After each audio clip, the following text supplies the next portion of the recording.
Broadcasting live from sunny South Florida, and the best way to start your Saturday. This is KMA Talk Radio, life, liberty, and the pursuit of fine cigars. And now your KMA crew. The man with the scoop, William Cooper. Alex the Goat Tavella. And always telling it like it is, Honest Abe Dababneh. I like to smoke them like the Winston Churchill. Like John Kennedy, yeah. Remember Coach Red Auerbach, smoked up for victory, yeah. Well, you can take my wife, you can take my car, but you can't take my big cigar. My cigar, yeah. Good morning to all our loyal listeners, libertarians, and lovers of the leaf. Honest Abe here, and we are broadcasting KMA Talk Radio live. And as always, I am with my trusted KMA crew, the man we like to call the GOAT, Alex Tavella. Our dear friend, always bringing us industry news, rumor, and teaser-free William, the Scoop Cooper. And as always, it wouldn't be a meeting without the Godfather, our dear friend, Fred Rewey. Good morning, gents. Good morning. Good morning. This is the maiden voyage from my home office.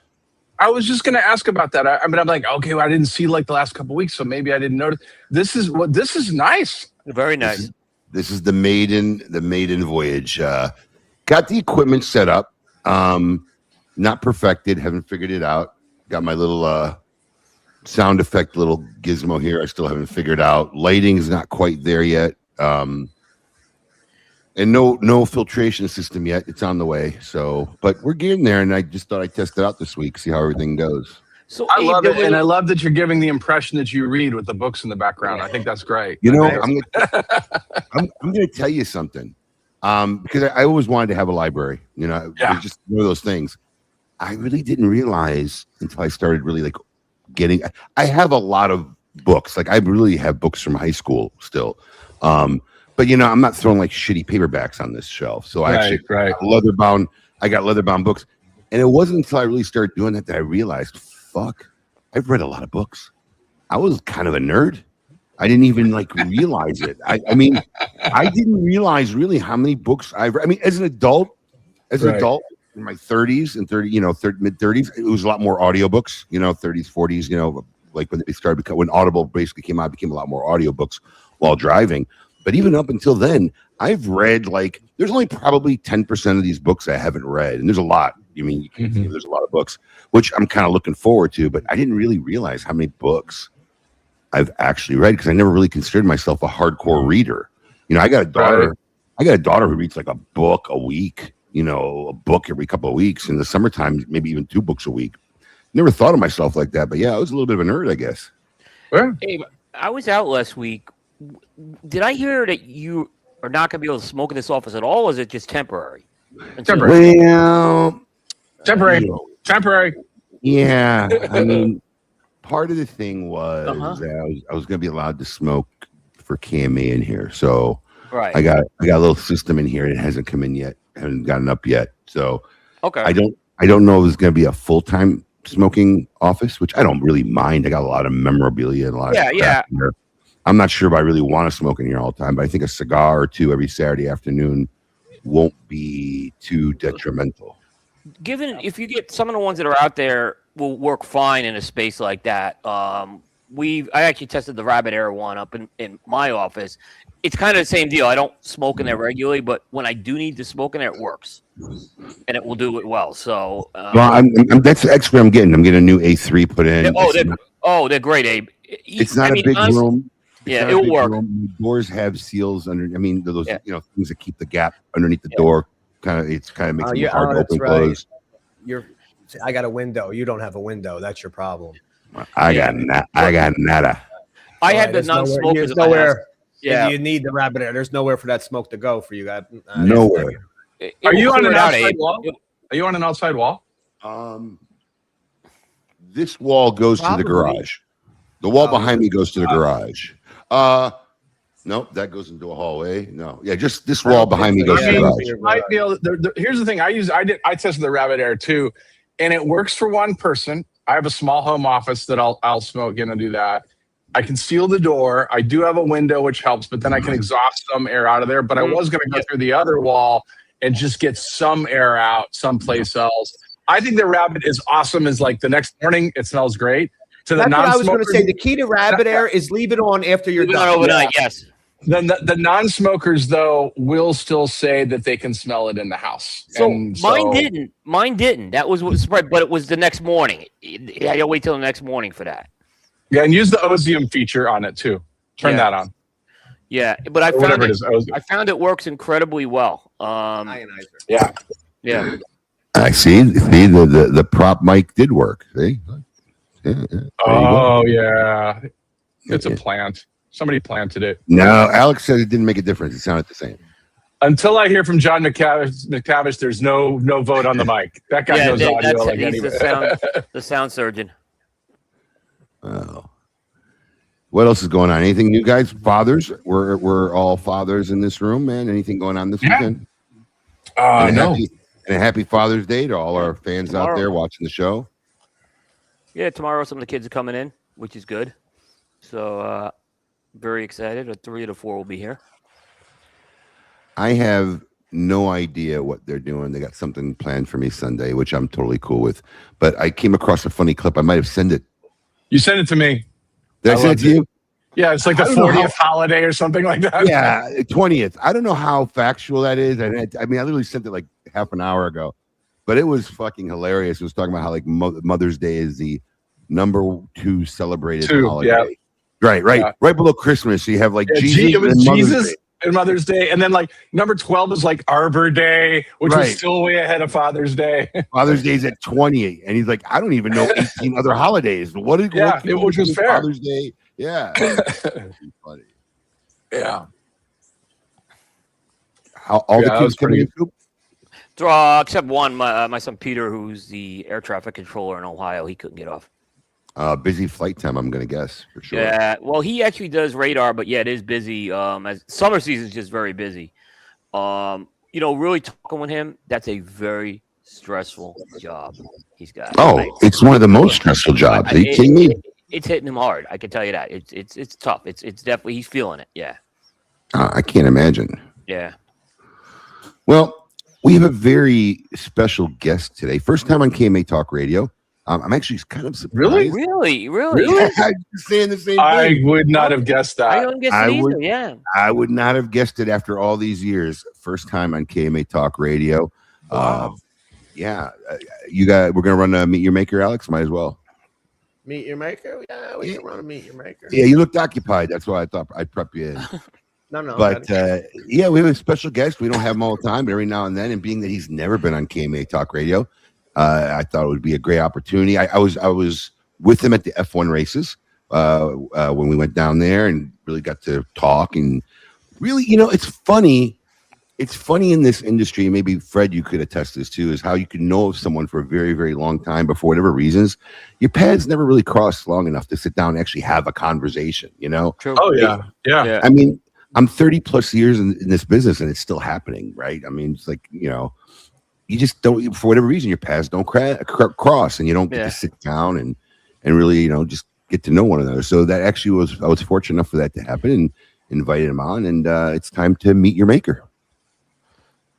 I want all of you to get up out of your chairs. I want you to get up right now and go to the window, open it, and stick your head out and yell. It's time to meet your maker.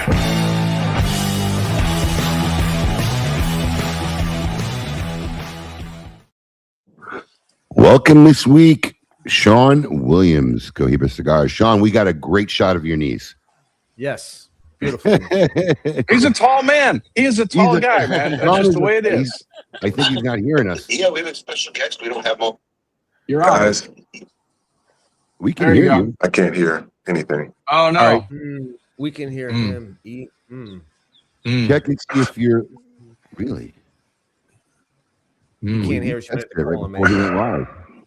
We had him Yeah, but then before, it right? switched again. It switched did. from one to the I other. can't hear anything. I can't Call hear him. anything. Oh, well, then me talking through it's not going to help. Fucking Fred. I was about to say, well, check. No, okay. Yeah. You want to message him? No. Let's have fun. Oh, I hey. can't hear anything, Abe. Oh, I can't hear know. anything at all. We can hear you. Oh, that won't work.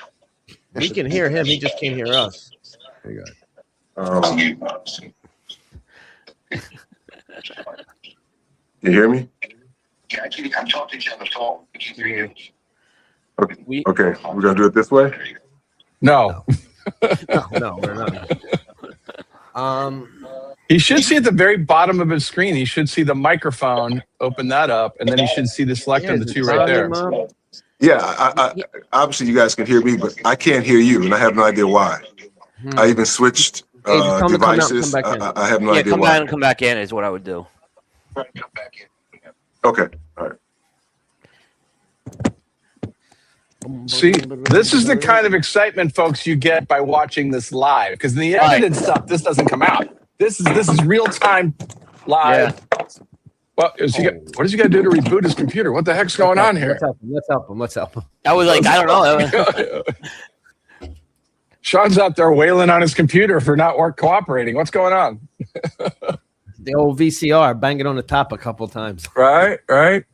And what's funny is that we tested it. We got on Yeah. early. We Oh, were no, talking, yeah, but and- He switched. He had two up. He switched. It got a little. He was fine when I heard him. Yeah. You know, it's funny. He mentioned he has a hard time with StreamYard all the time. I wonder what device he has, because honestly, I do podcasts, I do Zoom meetings.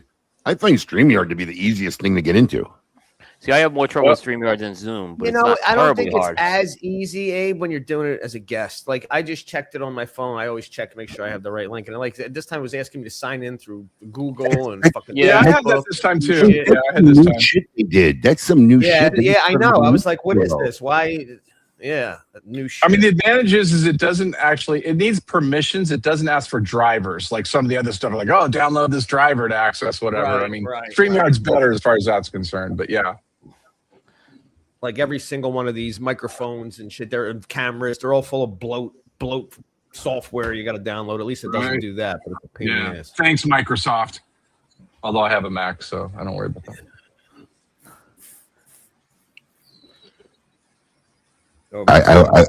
I always, you know, what's funny is when we have a lot of guests like this and they come into the green room because my screen's not fully stretched up, but they're under the bar. So I never know. And they're just sitting there waiting for us to. Yeah. You ever have that problem? No, he must be resetting up somewhere completely. I think everything it sounded like his setup may have just.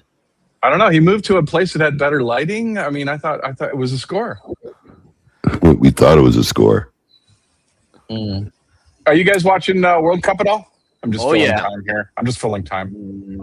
I was at a hotel last week in New York where both the Brazilian and the Morocco team, like not teams, fans were staying, and they were like cheering the Knicks on it, arm in arm. It was really cool to see that. So I'll tell you what is funny. First off, I always like I kind of like. I gotta love the 4-year fans who come out for soccer once every 4 years, which is fine. It's cool. It's, I mean, it only happens. Do it for the Olympics, though. I mean, I don't have a problem with it. Yeah, nothing you can do. That only happens every 4 years. Not watching any soccer in between the 4 years, which there's a lot going on. If you're a soccer guy, there's still a lot. Yeah, but this is a country thing. This is like the Olympics. This is a country thing. Yes, you know. But I don't know if we talked about this last week on KMA, but the possibility of us playing England on July 4th. Yeah, I saw that. I didn't even check if that was accurate, but I did. I think it's possible. Yeah. No, it is possible. I actually looked it up. It's possible. I just don't think you could write a better script if the United States of America, on its 250th birthday, is going to play England. Absolutely, the country divorced 250 years ago. Yeah. In a World Cup match, and to boot, from what I understand, is it will be played in Philadelphia. Great, of course. How could you not write a script better than that? They should. Philadelphia should be hosting. They write the script. They write the script as that, just like everything else they fucking do. They do not. Right? No way. Well, all I said is they gave all three host countries a very easy bracket, or a group pool, I should say, to get out of the first rounds. So.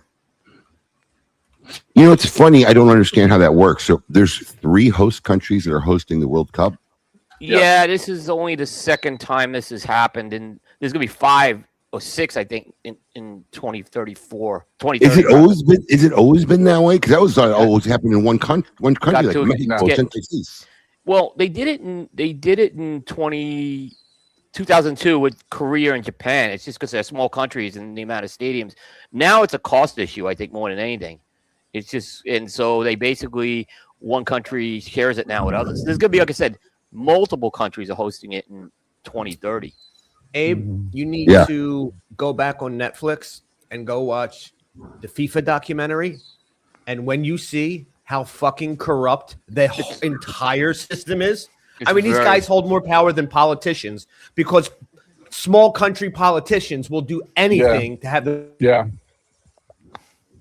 Yeah, the amount of bribes and everything. Yeah, Qatar had a lot of corruption with that World Cup. Is Alex just freezing up for me or everybody? No, that's just his mic drop moment. That was his mic drop moment. Yeah, that was it. Bang. Yeah, go on. I think we got Sean too. I think the Olympics is the same way. Oh no, not like FIFA. FIFA is FIFA. You got to watch that. Abe. FIFA it's a monopoly. There's no. I mean, it's really. Yeah, I mean, they made the stadiums take the sponsor names off. Like Lincoln Financial Field is Philadelphia Stadium. Yet they would not allow those stadiums to keep the branded names on it. They said if you don't do it, you don't get a World Cup game. You don't get a World Cup, and I say, okay, name's coming off. Wow, That's insane. Yep. They're saying Philadelphia State or Philadelphia Field. I think they're calling it. Fucking Gary Brooks. They are drama queens. I think we're ready for Sean. All right, well, let's rerun a Meet Your Maker. Try it one more time, see if we can get it in smoothly. What? That may have been the problem when he kept kicked. Yeah. Yes, that was the problem. Alex. Maybe we shouldn't mess that with was the problem. I was going to say, I almost don't want to put video. That was the problem, Alex. That was what. Let's bring Sean in. Sean, can you guys hear me? We can hear you. Can you hear us? I can hear you. Thank God, man. Oh, there we go. There we go. Hey, man, listen. I'm I don't know, maybe a week and a half away from being 56 years old, and if this is the old man with technology, brother, I'm living it. This is horrible. Technology is not your friend, huh? Yeah. You know, for some reason, typically this platform that we're on, for whatever reason, I have issues with, and I don't understand why. Yeah. I really don't. So we were talking about that. You mentioned that earlier when we were in the green room. Yeah, I have no idea why. So Sean, it's a good thing you're known for your looks and your cigar skills and not your IT capabilities. That's all that matters. You're good, brother. If that's all I got, I'm in trouble. All right. Sean, listen, first time on KMA. Thank you so much for coming on. Thanks for having me. I was telling everybody, it's kind of funny in this industry. You've been in it 30 years, and there's still people you've never really sat and had a drink or a cigar with and connected with. And we were fortunate enough to do that in Miami. And I really wanted to get you on the show. But for a lot of our fans out there or whatever, give us a little Reader's Digest version of your background, your history, in the cigar industry. Yeah, sure. First off, shout out to Fred and Coop. I mean, we go way back, especially Fred. Having cut our teeth in the boutique world back in the old days, as we might say. But I've been in the business now. Actually, this year makes my 20th year on the cigar making side. I had my first cigar on a cruise ship for New Year's 2005. Just was really taken with it. That led to me starting a cigar social group in Atlanta, so to speak, called the Atlanta Cigar Society. And in doing events, I just had the idea that a private label cigar of sorts would be sort of a good thing to add to what I was doing. That led me to hopping on the plane, going to Nicaragua in January 2006. So basically, a year after having my first cigar, I was going to Nicaragua to make cigars. Ended up at the Plasencia factory via David Blanco, and started making what I thought would be sort of local private label cigars, and that turned into something bigger than I thought it would be. And I've been full-time in cigars since 08, 09. I was in real estate primarily and got my ass handed to me in 08 like most people did. And, cigars turned out to be something that I was able to throw myself into. And man, it's just survived long enough. And got people, General Cigar and STG came to me through Rick Rodriguez and approached me with the opportunity to be out front for Cohiba. So 9.5 years now in this role, and it's been interesting, man. Very, very enriching. So what is your role currently with the Cohiba brand, and what do you do day to day for the company? It's a very interesting role. Yeah, so my official title is brand ambassador, but I serve a couple of roles. I'm the blender, I like to say lead blender. I never use the term master blender, but I am a cigar maker. I've been doing this 20 years, so I'm fortunate enough to be a part of leading the innovation for the brand as far as new blends and concepts that we're coming out with, along with an incredible team, obviously. So that's sort of the nuts and bolts behind the scenes stuff. In that role, I get to spend not enough time in my estimation, but certainly a good amount of time at the factories, primarily in the DR. That's where most of the red dot Cohibas are made. But in smoking the Rubicon, which I'm smoking now, this is made at Hudson, Downey, Honduras. Get down there fairly often. We make a couple of cigars at our factory in Nicaragua. Don't get there as much as I'd like. But behind the scenes, it's a lot of just sort of the creative stuff. Working on new blend releases, checking off on packaging and design concepts. A lot of calendar management because I travel a great deal in promoting the brand and being out in the marketplace. So I get the best of all worlds. I joke that I do all the things that I did with my own little brand aside from cut the checks. So it's very interesting, very time consuming. but a lot of fun. You know, I think that's a distinction, and Coop and Fred can correct me if I'm wrong. I think they need to retitle you, because I can't think of often when a brand ambassador is really involved in a blending process of a brand. Yeah. I mean, the almost term brand sells you short, ambassador makes me honestly. think I should be. It does, right? Yeah, brand ambassador. What you just said and the title of brand ambassador sells you short. Yeah. It does. It sells you short. It does. Yeah. I mean, I think Rick was the only other guy I could think of that did that. Maybe Justin too, but those are the other two. Yeah, I mean, Rick. Justin Rick, too. I mean, Rick was the person that called me. He was sort of the model for this, so to speak. And I first met Rick. This must have been, 07, maybe 08. Met him at Highland Cigar Bar here in Atlanta.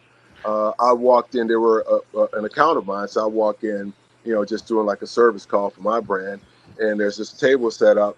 Someone's doing a La Gloria event, and it was Rick. And he was the brand ambassador, or the new face of La Gloria at the time. This was obviously after Ernesto Perez Carrillo had moved out of the company and as the creator, of course, of La Gloria. But Rick was sort of the new personality for La Gloria. He eventually go on to be the guy for CAO. But that's when we first met, and just became buddies right out of the gate, traded numbers, and we would contact each other over the years or run into each other on the road. And he would always joke that, he wanted to do something together. So when he called me during holiday time in 2016 to sort of not pitch this idea, because I don't know if he knew exactly what this was going to be, but just sort of see if I was interested in talking to General Cigar about sort of doing what he does for CAO, sort of doing that for Cohiba. So he was sort of the model for it. To Coop's point, he came up a different way, though. I mean, he cut his teeth under the great Benjamin Mendez. And they basically locked Rick away at Hatsa for months at a time, and he just went through sort of this crash course of blending and learning how to make cigars and so forth. And for me, it was sort of just a natural progression, sitting across the table from Avelio at Placencia's place, rest in peace to Avelio, 20 years ago, just kind of telling him the notes I wanted in a cigar and watching him roll them, to now when I'm bored, I go in my basement and I roll cigars. So it's sort of different ways of getting here, but we're here, Sean, another thing that, I'm going back 10, 15 years ago, you were one of the early people in El Titan de Bronze when they were starting to expand and make a lot of other brands right now. And I mean, that's really where I got to know you, from the blends that were coming out of there. And ironically, you went back there a few years later with Siri M. Yeah. So I ran into Willie Herrera, met him for the first time. I was doing an event at Daytona Beach. Got a shop there. I don't know if it was the grand opening, but Willie was there, and immediately I walk in. If you know him, he's 6'4", 6'5", I'm 6'6", and I walked in and I see this other head above the crowd on the other side of the room, and like large breed dogs, right? We stared each other down, and we gave each other the big guy nod, sort of like, and he hit me back like that, and we just sort of joked with each other. And I was. I don't remember what year exactly this was, but I was a couple years into making cigars at the time, and I just sort of kind of talked to him about wanting to do something different, and obviously his family, Titan de Bronze, was unknown, and he was there with a roller during a rolling event, and he invited me to come down to the factory and just kick around and see what we come up with, and it was not very long after that, not even a couple of months, I think, maybe 4 or 6 weeks. Down in Miami, and we're kicking around, and Legal Miami was born. So you just never know. And we've been family more or less ever since. So after being in this role with Cohiba for a few years, our SVP of marketing called me one evening. Wanted to do something really, really hyper boutique, something really, really special, kind of get granular with the brand. And he mentioned Titan de Bronze and asked me if I had relationships there, and of course I do. So the next day I called Sandy, and and that started the process. Now, a lot of things happened during that time, COVID and so forth, and I had a bout with Bell's palsy. Like, it was a lot going on. Oh wow! Getting the first Siri M out, but we got it out, man, and now we're, I think, 6 releases in, and it's just as much fun. And I was just down in last month or the month before working on the blend for next year, which I'm super excited about. So yeah, man, it's been a very interesting ride. Cohiba is arguably one of the most recognized brands in the world. I mean, hands down. It's an iconic brand, and what responsibility or what's like in your thought process when you're managing a brand like that? I mean, is there certain things you're always conscious of that you're concerned about when you're really managing such an iconic brand name? Yeah. So, and we have brand managers, so I don't want to say manage the brand, but I certainly, I think, represent the brand, and I help bring the brand to life in the marketplace. And my biggest thing is like, don't screw it up, man. Like, anything, at least anything that I touch, I want to leave it better for having been there once I'm gone. And with this, I'm hyper vigilant about it. And we've had some internal discussions about that, being quite honest about it, as it relates to collaborations and, pricing and positioning and so forth. And I don't own the brand, but I can promise you I approach it like I own it, because I feel like I own the success and I also own the failure. So I take it very seriously. And I don't know that it's just that it's Cohiba. I mean, obviously that adds a little bit more pressure because the name is so well known. Of course. Such a stalwart brand. And it was a juggernaut of a brand before we came on, before I came on board. And I've been fortunate to be a part of an incredible run over the last almost 10 years.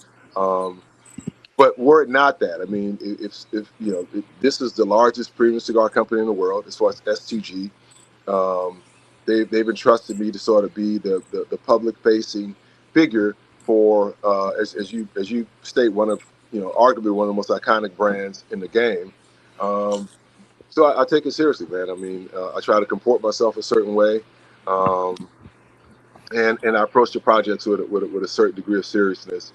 I have fun with it, obviously, but realize that this is mine. I'm just a steward here for a time, and I want to make sure that that again, if and when the day comes that I step away, that the brand is better for me having been here. Sean, I remember when Red Dot first was brought into the market, right? Because a lot of people didn't understand what was going on at the time. What do you feel is different about the Cohiba? I just lost audio. This is crazy. You lost audio? Alex, come back. I can hear you. Can you hear me? Can you hear me? You can hear me, Sean? Yeah, I can hear you. But all right.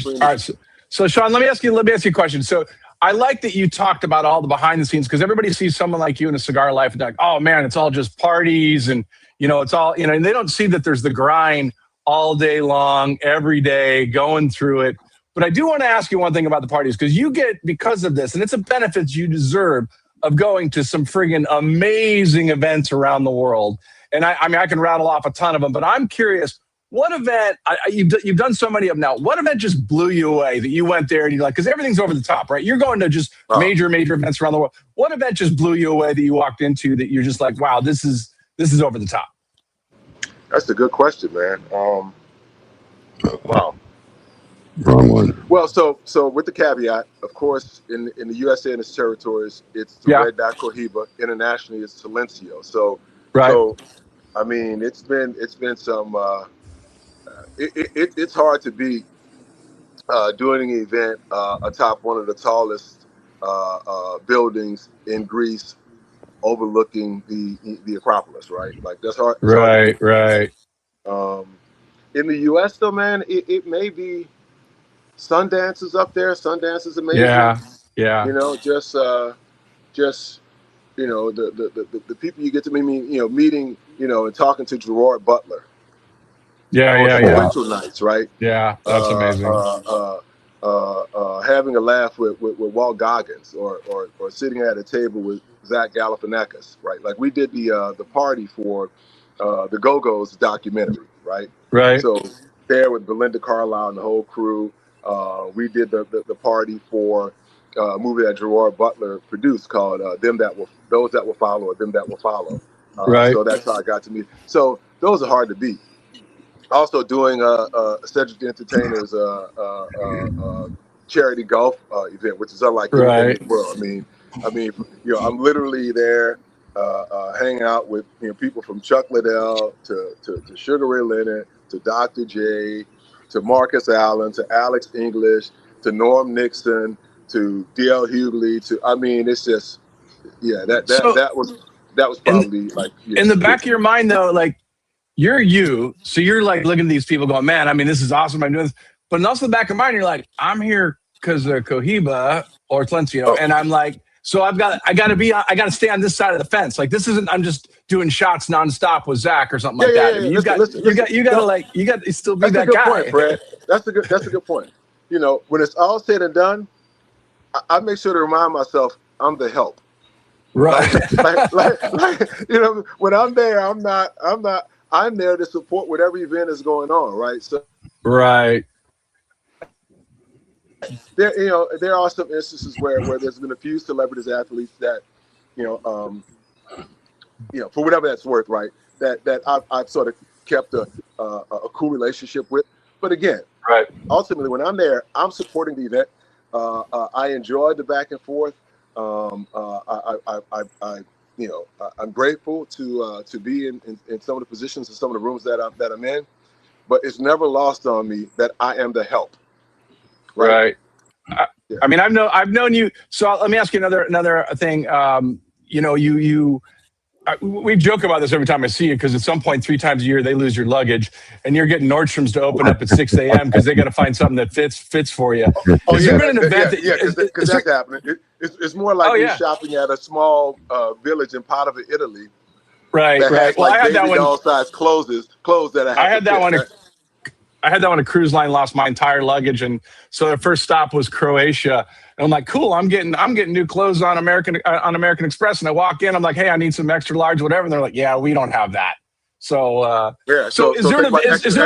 Forget about it. Yeah, is there an event that like basically started out as a train wreck that you just are proud of turning around? That you just said, wow, everything's gone wrong, and then it just turned into a good event? Because sometimes, PA systems don't work or whatever, and it turns into a different type of event than you thought it would, but it ends up being a home run because of it. Shit, that may be this one, brother.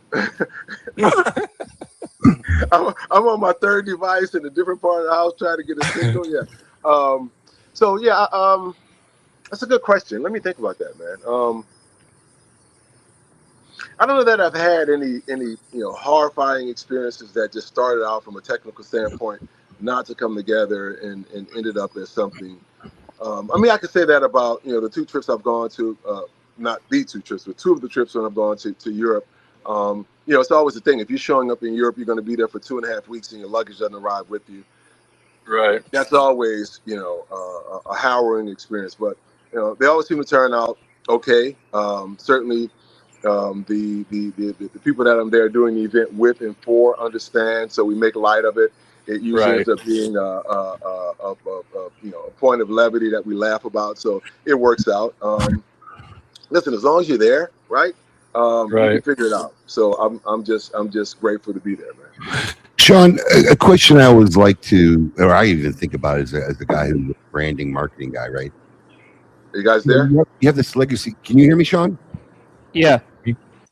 I don't think Sean can hear. I can hear you, Fred. Can you hear me? You can only hear me. You can only hear me. Coop, Coop, say something. Can you hear Coop? Can you hear me? Check. I can only hear. I can't hear anybody else. Well, it's been a good show, everybody. So At least we at it. Fred, enjoy the show. Until next week, everybody. If I can hear you. I think an advantage you have for Cohiba, which is that brand that's an over-the-top 30,000-foot level, you cut your teeth on the boutique mentality. You cut your teeth on, look, we were back there in the day and it's a grind. You're into a shop and your event has like 6 people and you have to be intimate. I remember when I did stand-up comedy and it was a large group was easy. A small group is not easy. But now you have that mentality of small group mentality to now talk straight to people even though you're in a big group. And that's a big thing for your position now. Yeah, man. Certainly, I think the boutique aspect helped, but bigger than that, I think just being a brand owner helped, because I didn't know how to do this any other way. People would think I'm crazy. You walking around with your banner, like you're carrying a banner with you and all the stuff. Right. I did everything, right? So I show up and it's like, where's Cohiba? You don't need a banner. I was like, well, people don't know me, right? So you have to sort of build the connection and build the story and make people understand why this even makes sense. So I did everything. I mean, and to this day, I mean, I got an event coming up in a few weeks in Panama City Beach. And guess what? I still order the posters for the event. I still order the hard goods and the gratis and I still do that, right? I don't pawn that off to anybody. I still get involved in all of the things needed to support my events. You know, as I did when I stepped through the door here 9 years ago, and as I've always did for 20 years in the business. So it just, you know, it's important to me that things are executed a certain way. And certainly this brand is treated a lot differently than El Primer Mundo was, which is my brand. So I'm involved in, you know, and it gets a little frustrating, if I'm being honest, for some of our sales guys, because they like to be able to just, let me just order this and order this. Okay, well, let's talk about it. Who is this event for? How is it going to be executed? And there are no two events that are the same, man. I don't have an event kit for Cohiba. I don't have a canned way of approaching it. I'm still pretty granular with it, like I was, and I think as crazy and as cumbersome as that seems at times, I think it's really helped me in this role for sure, and I think it's helped the brand. Right. You've seen a wide spectrum. So, like, what is a Cohiba smoker of 2026 look like compared to a Cohiba smoker, say, 20 years ago? Well, I can't speak to 20 years ago because I was a new cigar smoker 20 years ago. But I guess I was certainly. You see them though. You see the old guys that show up that like, oh, I don't know. You know, when I was buying cigars, it was just out of a paper bag. You know, I mean, those guys. Yeah. I think overall the landscape has changed, but I can speak to what the Cohiba, at least the Cohiba USA smoker looks like now versus what they looked like 9 years ago. I think we have certainly a broader spectrum for a number of reasons, right? So if there's anything significant just from a recipe standpoint, so to speak, for Cohiba that's changed since I came on board is really, really, really more infusion of Nicaraguan tobacco, right? Whether it be the Cohiba Connecticut, which has, you know, for Connecticut, it has Jalapa Ligero in it. You know, when we got into the Royale, had a you know, made in Hammerstein Valley, had Hammerstein tobacco, Jalapa, Esteli, Right. Jalapa wrapper. And basically every cigar that we've made since I've been on board has had more Nicaraguan representation in the blend. 2 cigars to be made in the Hammerstein Valley at Hadza, an additional 2 cigars to be made in Esteli, Nicaragua. So we've expanded the profile a little bit, and that's expanded the audience. And also we've offered a little bit more options in more comfortable price points. Whether it was the Riviera, which came in price below Red Dot in Connecticut, of course the Nicaragua is in that range. Blue is in the low teens, and then Rubicon is even sub $10 MSRP. So we've expanded the offerings, the profiles, the ranges, and that's expanded the audience. So who shows up at the events looks a lot different than who showed up 9 years ago. Right. And just, by the way, just so anybody listening, I have not hijacked this show. Like, God, Fred's asking a lot of questions. For whatever reason, Sean cannot hear anybody else. So just everybody, just leave me alone. Is that still the case? Sean, Wait, still is the audience here? Everybody else? Is it just me? Sean, can you hear me?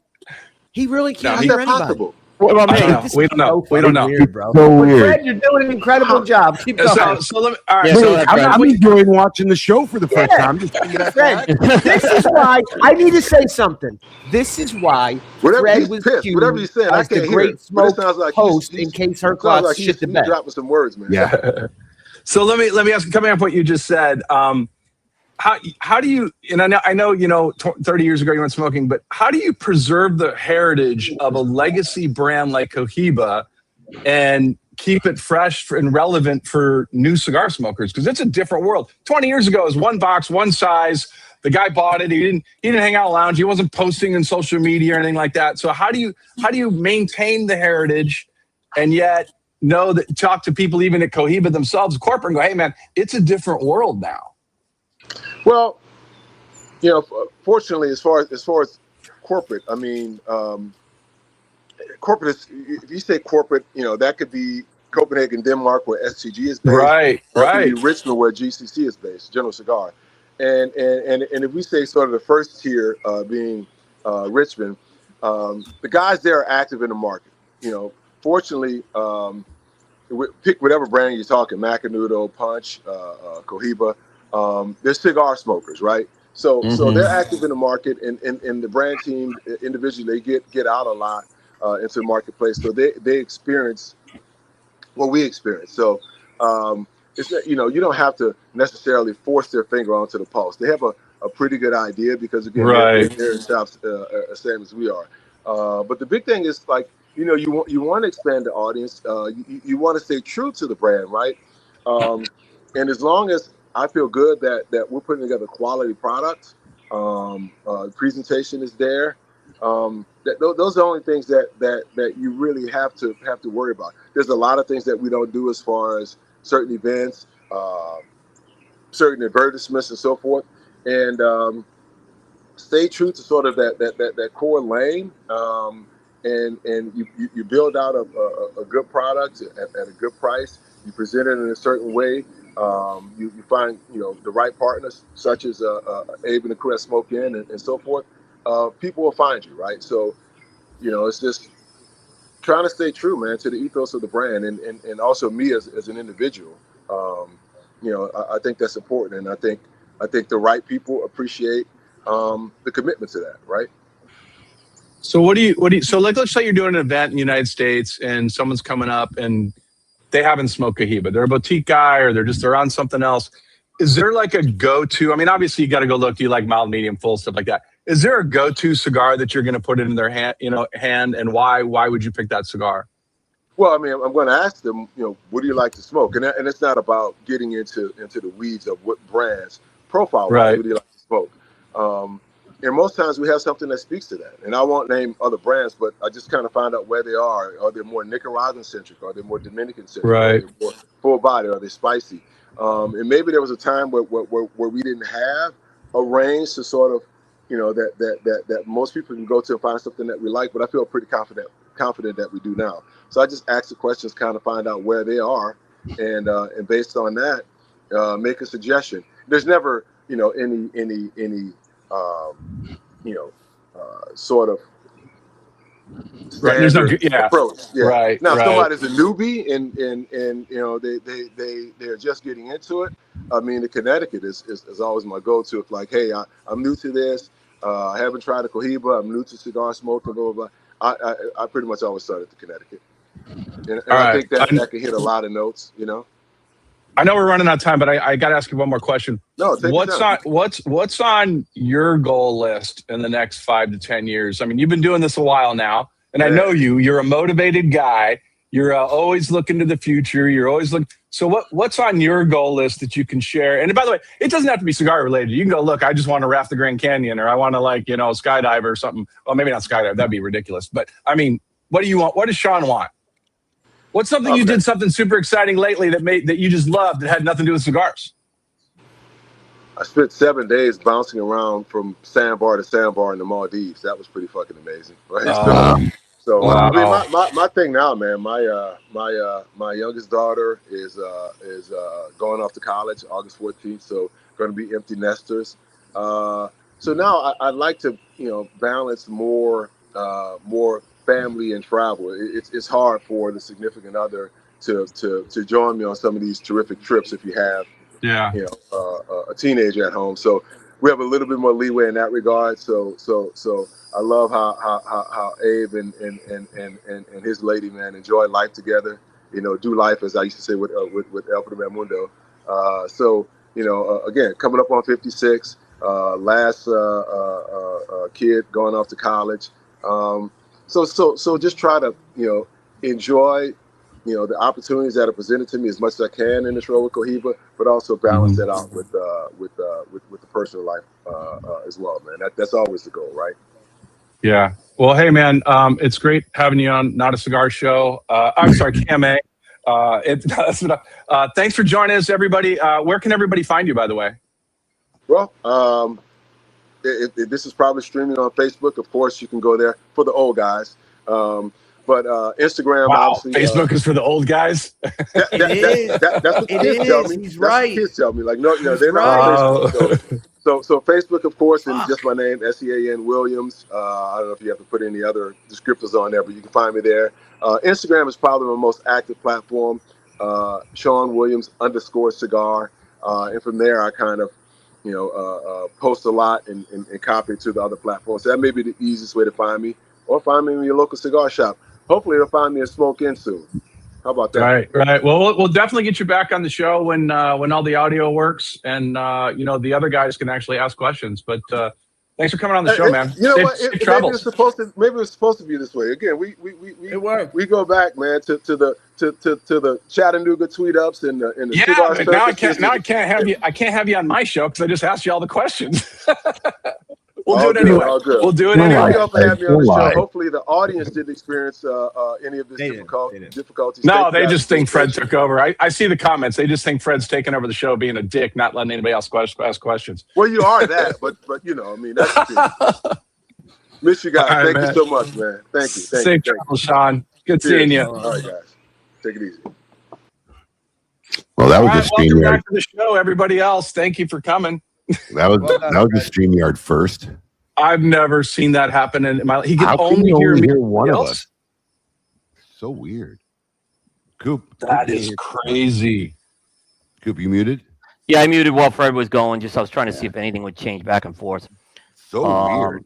I mean, Never seen that. I've never seen that happen. I'm ever. just curious why it was Fred that worked and none of us. Because other than Abe, I was the first one put into the room, but I'm grabbing Maybe. at straws here. I've never seen it before in my life. No, I Yeah, know. very weird. He's not getting individual feeds. He should be getting the feed collectively from the show. I know. That was very strange. Unless he just ignored you guys. Maybe he just ignored you guys. I've known him for so long. He's just, I can't hear Abe. Can't hear Abe. Can only hear Insulted Fred. Alex left in the middle of the interview. He's like, fuck these guys. I'm only talking to Fred. Well, it was 10:30. Alex had to use the bathroom, so Yeah, Alex, what's the matter? You getting a little irregular? You've always been like clockwork, I bro. got up late. So I'm Alex, behind like schedule. clockwork, man. That's 2 Yeah, weeks in a behind row schedule. now. He couldn't make it to the break. We're tracking Alex's bowel movements here on KMA Talk Radio. yeah. Oh God, let's For not. research and data, for sure. Not tracking, just the irregularities. I'm so regular that any irregularity really throws everybody He off. really is too regular. And Fred, thank you for asking the questions. Giving Fred some questions. I jumped right in it's there. really funny because I was right in the middle of about to talk to you over the air and say, "Hey, Fred, would you ask Sean?" And then how ridiculous that would have been. Yeah. And then your text came in, "Hey, you have any questions?" I'm like, duh. I just text my questions. there was one thing I wish I could have asked him. One thing. Why I was didn't at you the text Fred? Yeah, I probably should have. I was playing around with this audio bit. But one thing they're doing down at the factory, which is really cool in the Dominicans, they set up a whole factory within a factory for Cohiba, which it's really cool to see it. They've created a luxury lounge within the factory. Yeah, it's really sharp looking. It really showcases the brand a lot. That's super cool. I don't think I've seen that in a company before. They did something with La Gloria a bit, but this is a lot more bolder, I would just say, what they did with the Cohiba. Do you guys think the lawsuit will ever be over? No. I think that lawsuit's been the majority of my career that's been going on. It's not. I think Silencio is obviously it's overseas, but if for some reason it doesn't go their way, they can rebrand as Silencio. You know what? They'll cut a deal. They'll cut a deal and go, look, you're going to get X dollars every cigar. Oh, well, that's the event cigar, right? That's their event cigar. Do you mean this cigar, the Silencio? Why was there it is? Well, that's okay. That's the event cigar that they sell here. But if you're smoking like Cohiba, Connecticut, it's Silencio. It's branded as Silencio if you buy it in Europe. Right. So they use that for the event cigar name here. I didn't even know that. Yeah. I didn't even know that. Yeah, it's not an issue using Silencio here. It's an issue using Cohiba elsewhere. The other thing is they also moved Cohiba to Fords this year, which I thought was kind of interesting. Yeah, that was weird. That was I we think talked that about whole that on one of the flip-flop shows. was weird as hell. We talked about that on the show. There were two moves in that thing that we just thought was really strange. Not only that, I think at just some point someone just need to man up and say, okay, this was not a great idea. Let's just wrap it all back up. Well, I mean, enough time's gone by since that conversation, though. Did it really change anything in the marketplace? Because that's mostly behind the scenes stuff, right? No. It doesn't change anything. No, it did nothing. I think we talked about this on KMA. Maybe on a week you weren't here, Fred. Just wrap it up. Call it. Hey, we made it. We tried something. No good. I mean, I don't think double the sales floor, double the people, double the staffing, is really a benefit them in any fucking way. Yeah, they got everything but double the sales. Yeah. And proof's in the pudding when you start flip-flopping the Rands back and forth that there was really, obviously now, less of any kind of agenda because you're just flopping brands back and forth across channels. So wrap it up, man. Just unless they avoided a downturn by not making the change, and that we'll never know. If they saw something on their horizon that was, hey, we got to make this change because of how we're handling it behind the scenes, but we're never going to know that. I can't see anything. I can't either. No. Now, I think the goal there, assumption. I think the goal there was to develop a boutique-friendly version of a huge conglomerate company, which I don't think ever came through, was ever felt through, and just didn't work in the end. You know, I mean, most people still look at them as one organization. There's not a break in psychology. And then when you start moving brands back and forth across the channels, you really now just like blurred the lines. Wrap it up, boys. That's all I got to say on that topic. Because let me just say something. As a retailer who's got to enter I was going to say the ordering aspect, the back end, the ordering, who's the company. It's just a pain in the ass. Just a pain in the ass, especially when you start flip-flopping brands. Because when they start flipping brands, we got to go in the back end because every product. Figure out who sells. It's nice. Every product, and it's like, for what? Like, it's already a bigger pain in the ass enough when like somebody rebrands packaging. But it's like, okay, I get it. It's a pain in the ass for us. Got to go pull all the old ones. Got to get new pictures. Right. Like doing this shit. But it's like, okay, at least the new packaging it'll sell. This whole it's like. What is the why for what? What is at least tell me it's good for you guys because it ain't good for us. Right. Yeah. Tell me how this helps me. Tell me how this helps anybody. Anybody. Well, anyways, we're gonna take a short break. But we'll be back after the break for all your favorite segments of KMA Talk Radio Part 2. No name that jam. No name that jam. Oh. Bro, I had a fucking eventful week. Please spare me. What? You had nothing but free time. Yeah, free. All right, we'll be back after the break. Keep it lit.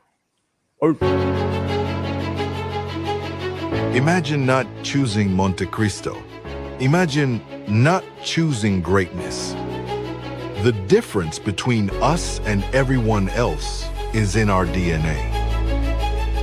The flame of Monte Cristo never extinguishes because greatness is more than high ratings and exceptional cigars.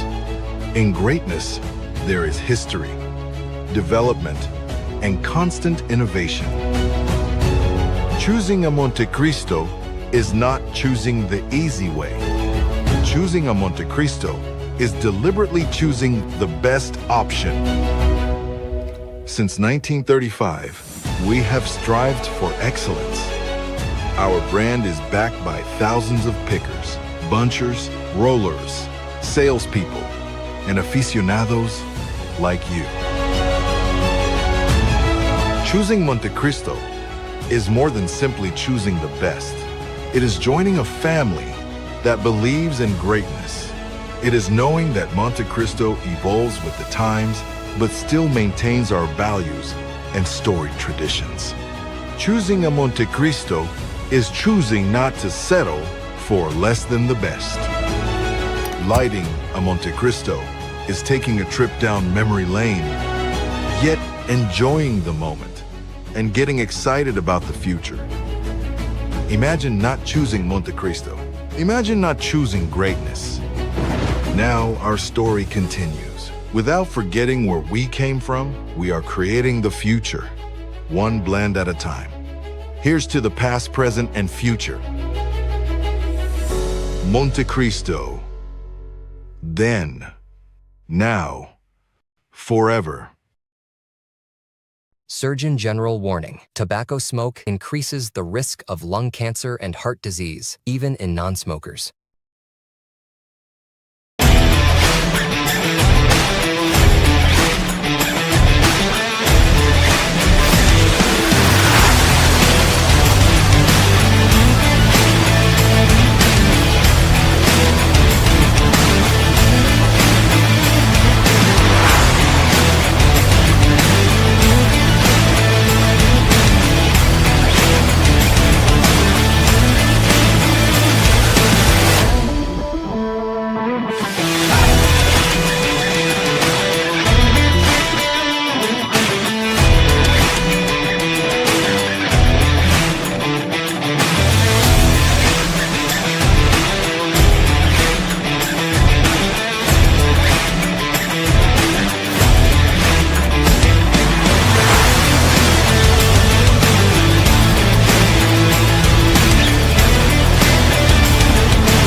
Honest Abe here with the GOAT to tell you about Smokin's Cigar of the Month Club. Alex, tell our fans out there why our club is the best darn club out there. Absolutely. I'll tell you why. Because every month I personally handpick 5 premium cigars. No filler, no fluff, no fugazis. These are all premium handmade name brands that you can find in any brick and mortar store in your area. All delivered to your door for $34.95. And our average monthly retail value since the inception of our club has been almost $57. Another great feature of our Cigar of the Month Club, Alex, tell them about the ease of our Cigar of the Month Club. I'll tell you, I hate subscription services. It's always a pain to cancel them, turning them on. We've made it super simple. All you gotta do is log into your account. There's a little green button there. If it's green, you're active. You want to take a break, you're going out of town, simply hit the button and you'll deactivate your membership. Want to turn it back on? The exact same easy process. You can turn it right back on. We've made it that easy for you. Another great feature is our Double Down Club. Alex, tell them about the Double Down Club. We had so many of our members reach out to us who really enjoyed our selections every month that they wanted to know there was a way they can get 2. And we've made that very simple. With a simple check mark, you can get double this great selections every month and save $10. Does our club have perks? Of course it has perks. You want to tell them about the perks? As a member of our club, every month there's a special discount code where if you like any of the selections, we will offer them to you, so you want to come and get some more. You can get them at a special discounted rate for our Cigar of the Month Club members. And finally, expedited shipping. Tell them how fast we get the stuff out, Alex. We get the stuff out on the 28th of every month. Our membership bills on the 28th, and we get every member's package out on the 28th if it's a shipping day. 5 great reasons on what makes Smokin' Cigar of the Month Club the best club out there. Check it out. Peace. Hey, I really appreciate you doing the video with me. Thanks. Oh, yeah, you're welcome. I mean, you didn't let me get a word in, but whatever. What? That was great. It's perfect.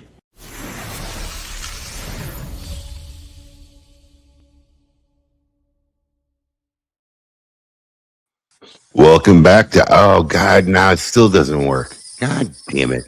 I got to figure this out. I'm playing around with shit during my break. Clearly. What does that sound, bro? Camera. Is that coming from my end? Definitely. Fucking TV. Did it go away? No. Nod your head if it went away. What went away? Oh. Feedback? I'm gonna have to experiment with this. All right, let me. All right, I'll tell you about it in a second. Go on. I'm gonna turn this off. I'll tell you in a second. I don't know what he's trying to fix. You got background noise. Yeah. Oh, I didn't really hear it. I hear it still. I hear anything. When he comes back, everybody pretend not to hear him. What the fuck is he doing? What is he doing? All right, how's it sound now? Better? Yeah, No. sounds fine to me. So weird. You don't hear that, Fred? Cooper, I don't hear it, right? I heard it. Yeah. Can you hear me now? Everything good? No. Yeah. No, that's not me. It's I'm you, going to bro. leave the room. You tell me if it's me. Okay. I don't hear anything. I hear it. Oh, I hear it too. Hold on. I'm going to go on mute. It's gone. Well, it's back. No, it's not. Wait a minute. Oh, maybe it's Cooper. Is there somebody behind you, Cooper? Interesting. Unmute. Whatever. It's faint. We'll live with it. Whatever it is. It was much louder a minute ago. Whatever it was. I was fucking StreamYard's doing weird shit today, man. We had a guest on. You can only hear one person. Right?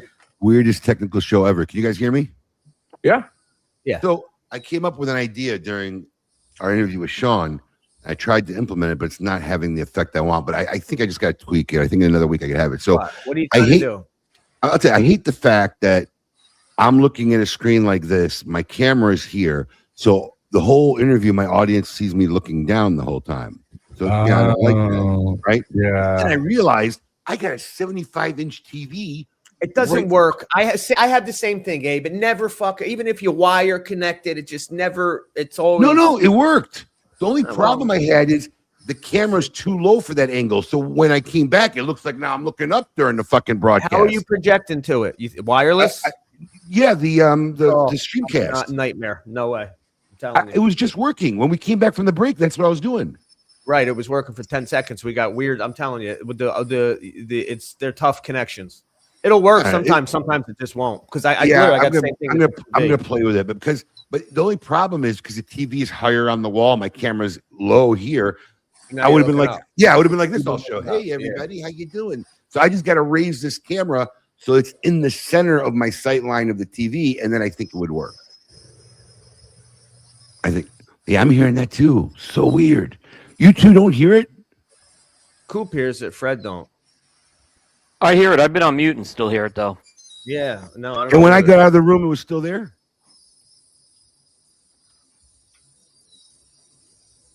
Fred, go on mute. What's that? Go on mute, Fred.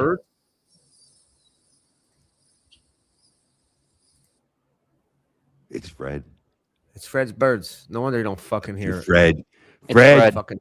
That's all right. Fred gets Fred's a been pass. the whole anomaly all show. Listen, Fred gets a pass. He held the show down for 25 minutes. I don't hear it.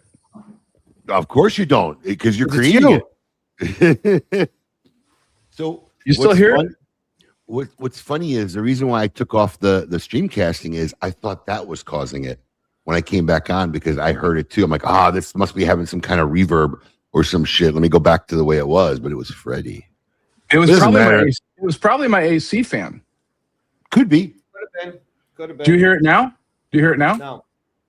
I turned off the fan. Turn on the fan? Yeah, it was the fan. Yeah, that's what it was, because it was almost just like a little whistle. Yeah, it must have been the fan. Mm. All right. That's on me. I think we got to get Sean back on the show. Yeah, I think so too. Yeah. Okay. He's got a long history in this business too. Mm-hmm. I mean, him and Fred go way back. You brought up the tweet ups. That was bringing something back, Fred. I remember that. I He never brought made it it up. down to one. I never made it they were down to cool. one, but I remember there was a when 2 or 3 year popular. period that they were awesome. They were in Chattanooga, right? And it was always the week after PCA, and we'd all be sitting at PCA going, I remember Pete Johnson and I talking about, oh man, I got to go to tweet up. But it was just this accidental event that had probably 12 manufacturers, principals, hanging out with boutique guys, and there'd be about 150 guys there at a bar and a billiard room. And we went to a baseball game one time. Jonathan got a ferry one time. We went down the river. It was just a really cool, magical thing that just as an isolated piece of time that was just great. Yeah. You were just partying with the guys. It wasn't a booth. You just partied with the guys for 2.5 days. Yeah, I mean, they sold a lot of cigars there. I mean, people would work the humidor and stuff. I think ultimately there was an ownership situation that happened there, which ultimately killed the event. Because it used to be, like I said, there was a restaurant, billiard hall, bar connected to the cigar store, and there was like literally a foyer you'd walk through. Right. And the new owner got in a fight with the old owner. The old owner owned the billiard hall, so then they sealed that door, and then it just changed everything. Yeah. Nothing like grown-up adult. We would get there at 7 a.m. before they opened. There was a patio, and we'd all start smoking there at 7 a.m. Yeah, it was pretty cool. I want to tell a quick story because this phone and social media shit, this I don't know what the fuck's going on, but even this is too far for me. I need to tell this story. So I went and bought a watch yesterday. I went down to the Boca Jewelry Exchange. And when I was there, I went to a particular counter that deals in watches, but there was another guy there. I didn't talk to the guy, never seen the guy before, but a guy you see, a big muscle guy, tank top, gaudy, big $50,000 Rolex date. His wife had a gaudy type of guy, but knows that, you know what I mean? Like knows that everybody's going to fucking see and remember what I look like. Didn't say a word to the guy, but I was doing my business. This morning, I was scrolling fucking Facebook. He shows up. He fucking shows up, dude. I didn't even talk to this guy, Abe. All of a sudden, his business wheels are on my fucking Facebook feed. Let me tell you something, man. I didn't even speak to him. The phone knows that you were near his phone. He fucking knows that I was near fucking him, man. We were talking about Poco Barrel once, and then Fred was wasn't it you, Fred? That all of a sudden was going up in your feed? Up. Yep. Well, that I get. You know, we know that. We know they fucking listen to us, even though I didn't even talk to this fucking guy. I was next to him. Your phone doesn't dude, matter, man. His phone, bro. You're both pinging the same IP address. That's why they know that I you're there. laugh at all the fucking privacy bullshit that we opt into. Yeah, fucking right. Yeah, right. You know, I'm gonna shit. All of it. I'm gonna tell you something. When this technology first started coming out, and you know there was tracking GPS, like. I was so like, oh man, I gotta stay off the radar. I gotta hide from everybody. And then you just get to the point, fuck them. You fucking can't. You can't. I know. But you just get to the point where you say, fuck them. You want to know? You know. I don't give a shit. They know anyway. They know. That's what cracked me up during next to me. COVID. When everybody said the vaccine was a tracking device. If you've ever seen, I said this 5 or 6, 7 years ago. If you've ever seen Westworld, I literally said that Facebook is literally Westworld of today. It literally is Westworld. It was a limited thing, 5 seasons on HBO, 4 seasons on HBO. But it is literally our version of Westworld today and how every metric is known and being tracked. And eventually, AI will be able to predict the futures of people and shit based on statistical probability, hands down. Sure. I mean, you know, just what you said, it just occurred to me like actuaries have done that job's over. I don't need to pay a person, you know, $200, $300. Those guys make a lot of money, actuaries. I can get a fucking AI to do that in 10 minutes now. The entire job of an actuary and things like that. It's very. Do you need FBI profilers? Because God knows an AI can profile a person way better than anybody else can. Right. You know. Yeah, for sure. No, I think it's more than Minority Report. I think it's more than Minority Report. I really do. I think it's I really think it's Westworld because every metric is going to be so hands down that statistically it'll have like a 98% chance to predict an outcome for shit, and that's what's going to eventually happen. You know, everything's and it'll be right. It'll be right. If in the modern day limited stuff of 10, 20 years ago, the bookies could figure out the lines for the probable outcomes. I mean, imagine what AI and stuff's going to do in the next 10 years. Just, you know, sports betting compared to, you know, all the shit. Yeah, man. It'll know who's going to be successful in life, who's not going to be successful in life, what percentage chance that you will ever get promoted. If you've ever seen Westworld, it's crazy, but that's what it comes down to. That's what it comes down to. Hands down. Well, not Fred's fan. What did I do? It's that air conditioning. Turn it back on. Yeah. Oh, the air conditioning. No, it's not on. I don't have it on. Then it's not that. Then it was. Turn it back not. on then. Oh, there we go. Because I'm Turn it back on. Okay, Don't cook for it's nothing. not my fan. All right, Yeah, there we don't go. cook for nothing, man. Turn it back on.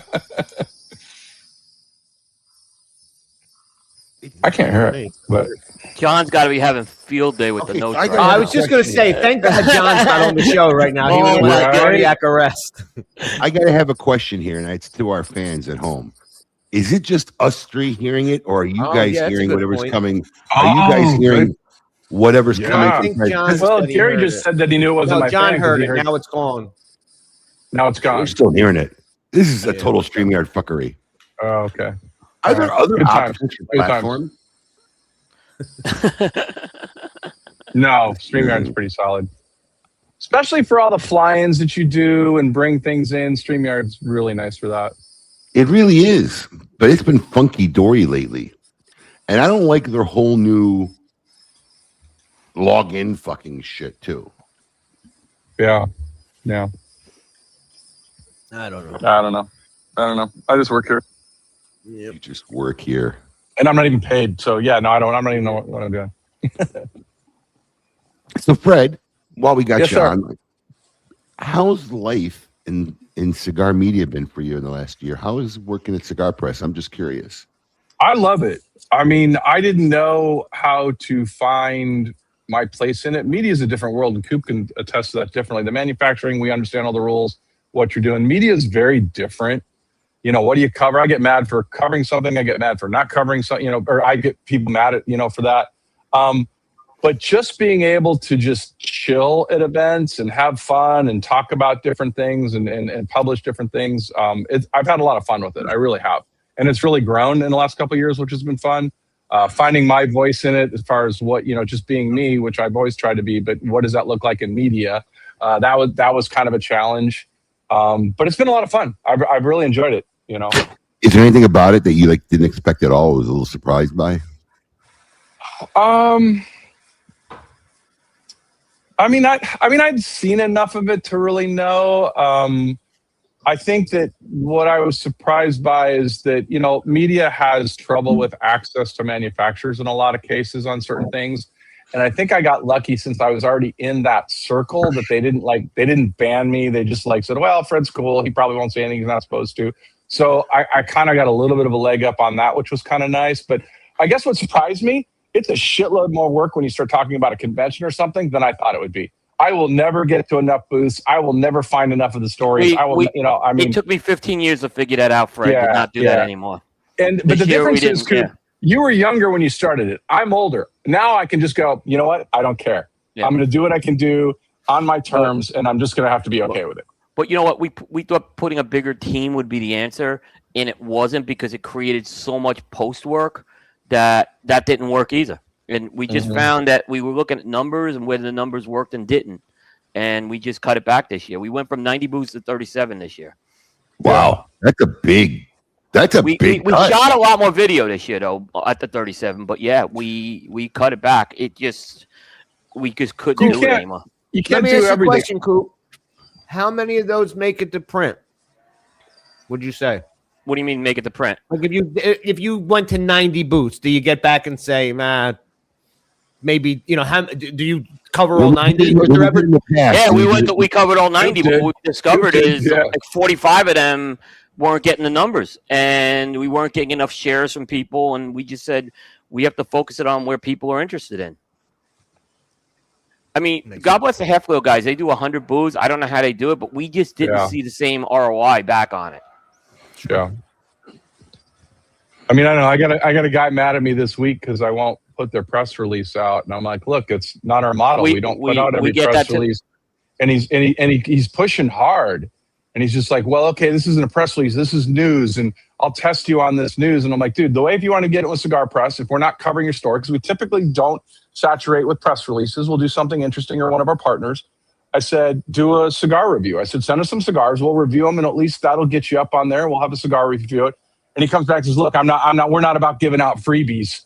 You know, and I'm like, dude, I'm okay. I'm like, okay, look, I'm not asking you to send me, like, don't send me anything. I don't care. But don't get mad if I'm not putting out your press release, because we don't do a lot of press release. It's one of the niches. We have now over 1,500 retailers that have their own database and subscribe to Cigar Press to get the retailer version of our e-letter. And that has a lot of power because I can talk straight to retailers with inside baseball stuff. I'm not going to burn them with press releases every day. I'm just not.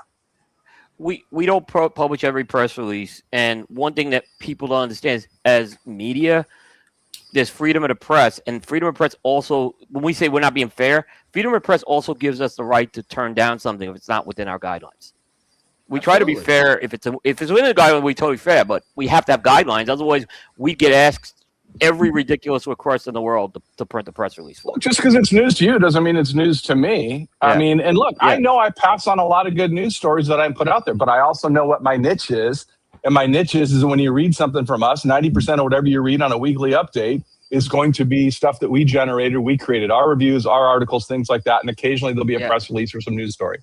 This year I've been more excited. Here's the bottom line. Abe runs a retail store. Abe gets to decide what cigars he's going to sell in his store. Yeah. You run a media site. Yeah. You get to decide what stories you run on your media site. Yep. And you know what? There's a lot of good choices. If you don't like what I'm putting out content-wise and what Thor's putting out, there's a lot of really good choices of media out there. Look, I want to know press release stuff. I'll go to Coop. I'll go to Half Wheel. I'll check in and see what's going on. And like that's how I get my news. But I don't want to try and keep up with that. That's a lot of work. No, I mean, I've had more fun this year writing the feature pieces. I've gotten back to that this year, and for a while I was backlogged on doing feature pieces, covering ridiculous news stories sometimes. So I got this year. I've been much more happy doing I have a piece I'm working on for the event I went up to in Greenwich. I did the piece for Smoke Inn, and I'm able to get those done faster now, which is good. Look, at the end of the day, we're just smoking rolled up leaves, man. Don't take any of it too seriously. Yeah. There's just relax.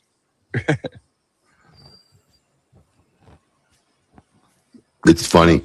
My head started wandering. You know what I'm wandering about already? I don't know, but I know you're wandering. You're wondering about the next Smoke In event. I just went down a rabbit hole of our next week's show. Yeah, I figured that's what you were doing. I literally just did. I fell into it. I don't even know how it. I know. I don't even know what triggered it in that conversation. Don't you have the first summer Osaka drawing coming up too?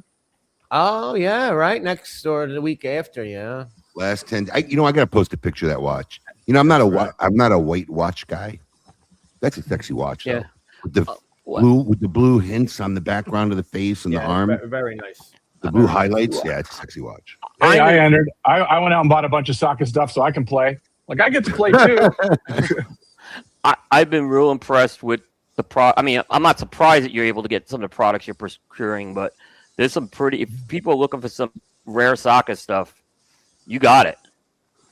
Yeah, we had something up there with fiddleheads even. We saw the fiddleheads this week. Yeah, I ordered. That was on my list. I ordered them. We like to throw in some drops here and there. Aren't they like poisonous? Like in real life, fiddleheads, if you eat them at the wrong time, they're poisonous. But if you get them at the right time, they're not.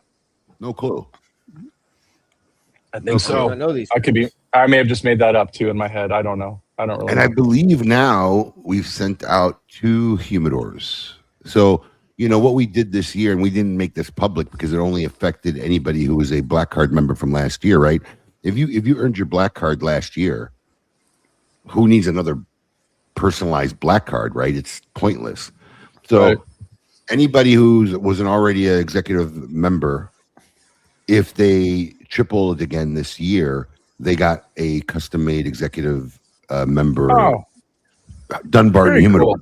Yeah, cool. So we've already shipped out 2 in the first month of people who've already basically tripled in their first month. So those, I think one person posted already, but the other person probably hasn't gotten it yet. So that was only fair. I'm like, well, who cares about another Black Card? No, right. Black Card. So the only problem is that when you start doing stuff like this, right? You see where it's going, right? Where's it end? Yeah, and that's the problem because I already have to think of what I'm going to give the humidor guys this year, next year, and then whoever earns the Black Card this year now will have to work towards the humidor. So now I'm going to have to track members year by year. It's cigar of the month all over again.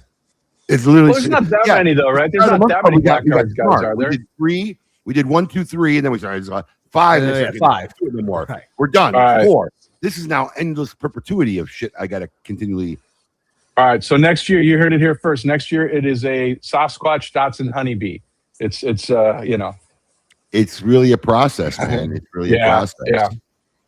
But I think this is where having your member since number on your card makes a difference too, right? Yeah. The first year guys are the guys who are going to be the first to get everything. Even if they become a black card member this year, they won't have access to the cigar until next year's release. So it's crazy, but spreadsheet galore for a promotion. Oh, well, that's your wheelhouse. There you go. Spreadsheets. Coop, how's the news this week? We got anything beefy to chew on? Nothing to chew on. It was kind of I wish it was a better week. It wasn't anything really. A light week. It was a light week. It was a light week. Very light week. Let's see how late it was. I got a press release I can send you from a guy. It's time to find out. I had one this week. The guy wanted to track stats. He wanted stats. I'm like, no, you're not getting that. He wanted your stats? Yeah, we don't give stats. We'll do that for a sponsor if they're running something, but not a.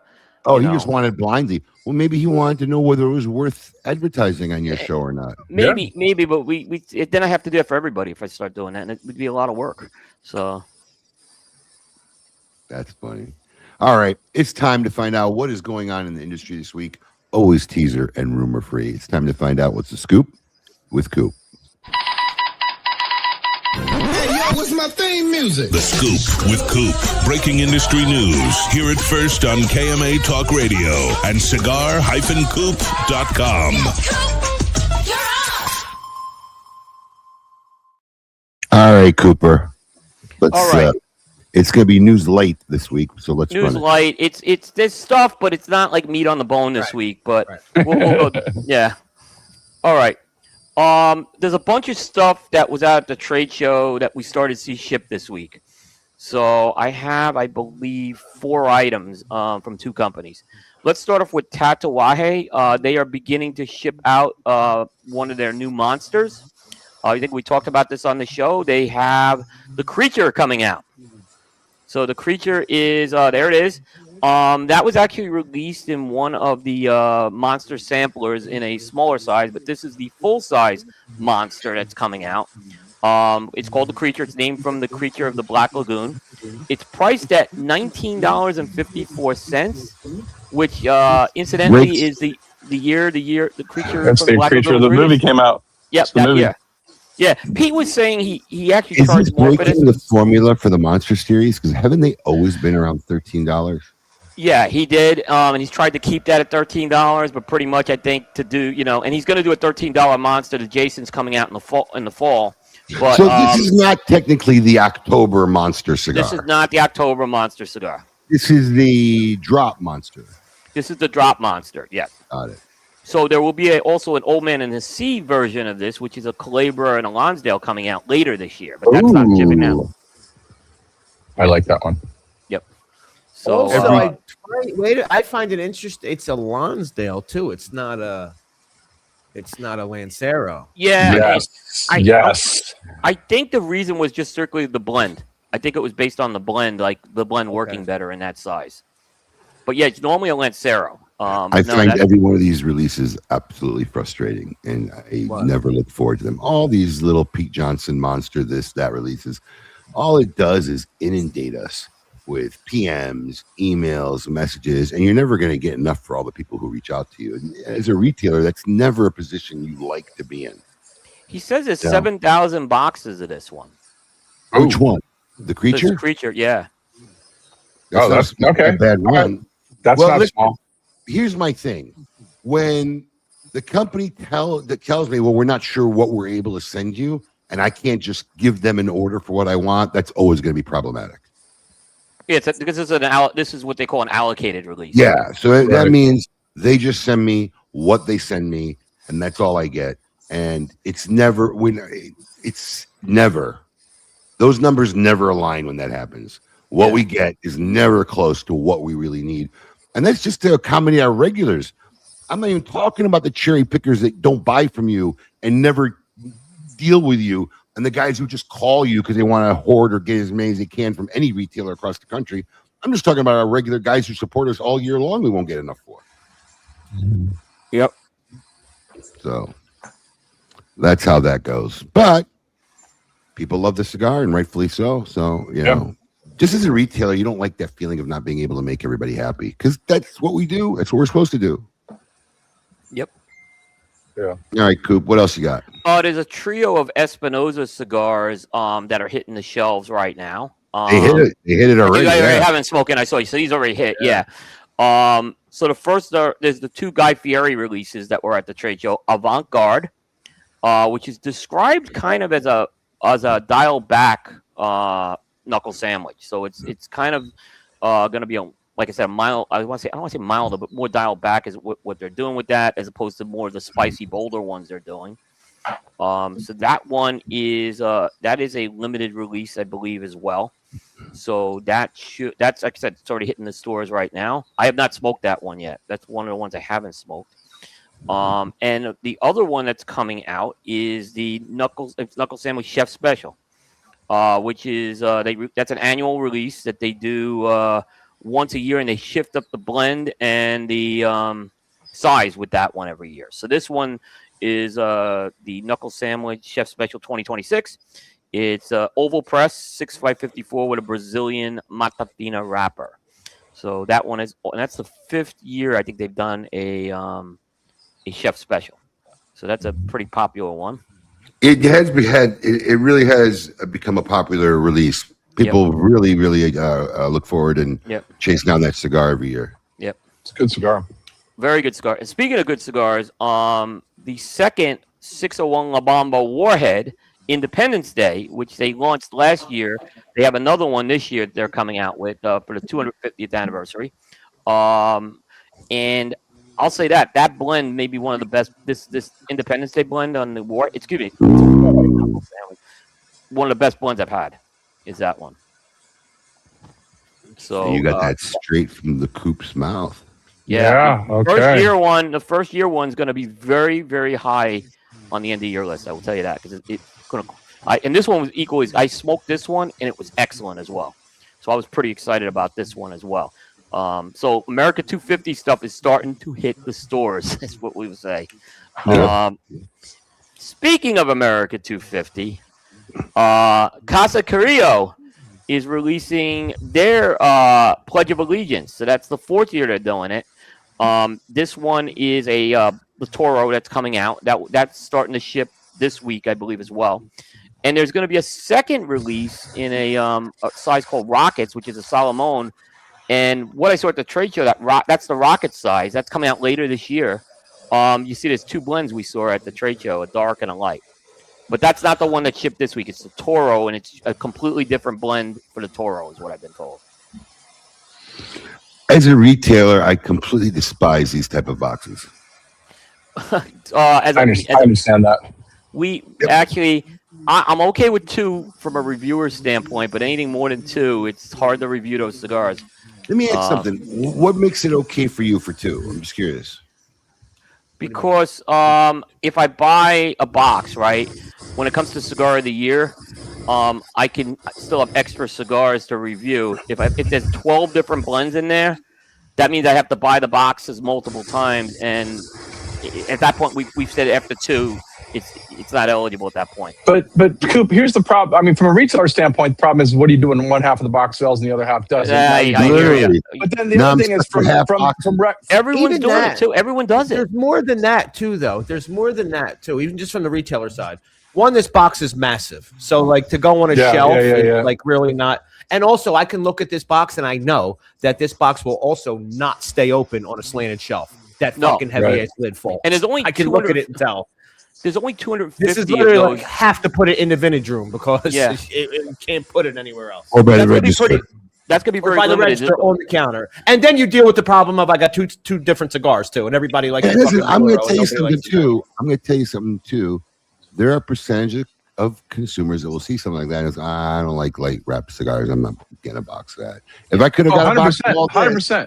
Right. I'm saying, after all that, you have that other problem on top of it. So if I put it out in a review and say, hey, this one is really good, say the Connecticut's really good, you should go buy this. This is high up on our list.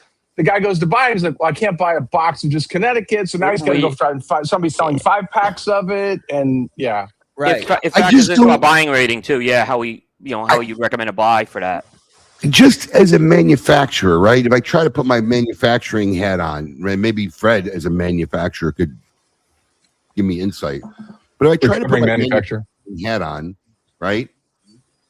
Other than maybe it looks cool on a shelf. Other than that, I don't see an upside. Okay, I can tell you from a manufacturing standpoint, it is an absolute trap because when you're blending, it is sexy as hell in your brain of going, I want to represent this blend in 2 different. No, I mean, I'm just telling you, because you're not thinking the market, and you kind of are because you think they're going to like both cigars, but the real world is one's going to sell, one's not, or different crowd. But in the back, when you're blending and you're like, oh, I made this small tweak and maybe played with the wrapper change, you want to present them like that because you're like, wow, these are both really good blends. They're both in the same family. This one's light, this one's dark. It just doesn't transcend beyond that. But I can tell you it's an easy trap for a manufacturer because it sounds sexy as hell. Yeah. But they're still doing it. Well, like, yeah, for a while. Why not? Just make 2 releases. Boxes. Just make 2. Totally different marketing move, though, right? Because guess what? Abe's going to say, yeah, give me 10 and 10. Literally. Or he's going to say, give me 10 boxes.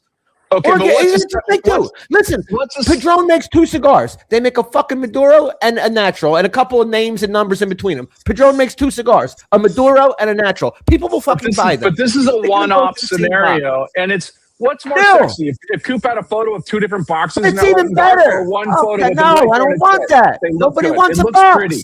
I'm not going to buy. It's even better that it's a one-off. I don't have to fucking worry about it after that. You make it's over. I get Fred's point. Like I said, other than maybe it looks cool, I don't see an advantageous upside. I mean, Alex is absolutely right. I see that box. Give me 10. It comes in Maduro natural. Give me 10 and 10. Sold. I said, give me 10 and 10. It's fucking not. Yeah. The only combo box that I think works is like what Crux did way back in the day, which is the singles with the 5-packs in the same box. The guy That's not a combo box. But it's the same cigar though. Same cigar, bro. I know. I agree. I'm just saying it's 2 formats in one box. I'm just saying. It's just it's not the same. It's not the same. No. And I'm going to tell you a funny story. When we were at the trade show this year, because it was a brand I wasn't utterly familiar with, right? And actually getting to know Casey and the company, love working with these guys already. It's only been a few months. Yeah. Casey's a great guy. Actually helped me out in a pinch. Case, if you're watching, thank you very much. But when we were at the booth, one of our marketing guys, Daniel, looks at me and he goes, because they got their boxes displayed and they have the 5-packs on one side, just the way you see it in the retail store, the loose sticks on the other. And Danny goes to me, that's not how they ship the boxes, is it? I'm like, no, dude, they're just letting you know it's available in 5-packs or available by the box. And the shit shows up in the store. I'm like, holy shit. It's brilliant. It's brilliant. I don't know why no one's talked about it more. I've seen it more because I don't know. It really is brilliant. I'm going there to buy 2 sticks, 3 sticks. Oh, I can just grab a $5. They will grab 5. And you know, and especially, bro, they're as good as Davidoff boxes. You stay in that box. Oh no, the packaging looks great. It's not. I mean, it's right. And they didn't just like get put some plastic wrapper. No, man, they made dynamite looking boxes. It looks good. Actually, I come to find out, because he was at West Palm store. They actually like to sit them sideways in the box. Yes, kind of just grab and go. Yes. No, very well done.